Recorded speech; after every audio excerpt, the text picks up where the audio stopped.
आपण माने समस्ते जानिछंती गत सरकार समय रे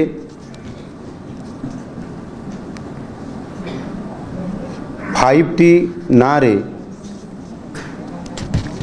एवं उच्च विद्यालय गुड़िकर रूपांतरण करा जिबा ना रे अनेक स्कूल को स्मार्ट स्कूल करा जाइथिला एवं से स्मार्ट स्कूल गुड़िकर जदि आमे भल भाव तर्जमा करिबा देखिबा ताले वास्तविक 5T किंबा स्मार्ट स्कूल संज्ञा कौन से आधार रे आमे जो ताहार गोटे स्वतंत्र ताहार गोटे गाइडलाइन रहिबा कथा स्वतंत्र भाव में तार DPR रहिबा कथा से आधार रे करा जिबा कथा मते जहाँ लगिला जे उच्च विद्यालय गुड़ी को स्मार्ट स्कूल करने ना रे रूपांतरण करने ना रे 5T विभाग द्वारा करा जिबा ये प्रकार गोटे जेभली भाव ओडिशार लोकन को एथिरे संपूर्ण भाव स्मार्ट स्कूल करने ना रे जेभली भाव बिना योजना रे बिना एस्टिमेट रे एवं DPR न थाई करी ये कार्यक्रम करवा ओडिशा रो लोक मान को गोटे धक्का देवा सदृश होइछि पुराना कांथरे रंग देवा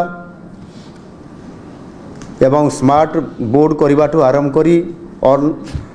कंप्यूटर ठू आरंभ करी स्मार्ट क्लासरूम करवा समस्त कथा को एवं जो विद्यालय को घोषणा करा जाइतला सेथिरे भित्तिभूमि रो अभाव थिला सेथिरे मैन पावर बा टीचर रो अभाव थिला आनुषंगिक कौन सी व्यवस्था पूर्णांग दिया जाई नथिला गोटाए स्कूल रो संपूर्ण भाव में तार DPR रहिबा कथा डिटेल प्रोजेक्ट रहिला परे सही आधार रे स्मार्ट स्कूल माने सेठी संपूर्ण शिक्षक थिबे बिल्डिंग थिबो आनुषंगिक व्यवस्था होउथिबो एवं गोटे स्मार्ट स्कूल करने पूर्वर ता तल स्तर को विद्यालय पिला माने स्मार्ट स्कूल को आसीबे से विद्यालय अवस्था मध्य स्मार्ट होइतिबा कथा अर्थात गोटे फीडर स्कूल तार रहिबा कथा गोटे स्मार्ट स्कूल रो फीडर स्कूल किए जो पंचायत रे गोटे स्मार्ट स्कूल करागला सही पंचायत रो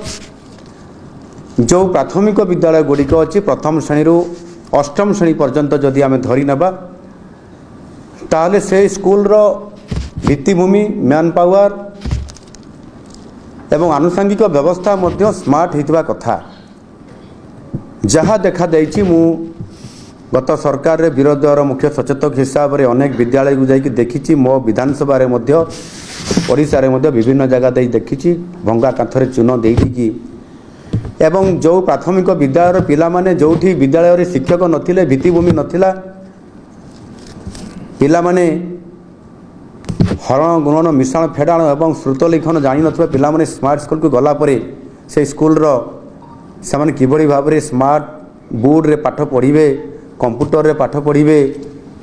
या संपूर्ण भाव रे गोटे आम ओडिशार पिला मानकर भविष्य प्रति गोटे संपूर्ण भाव रे धक्का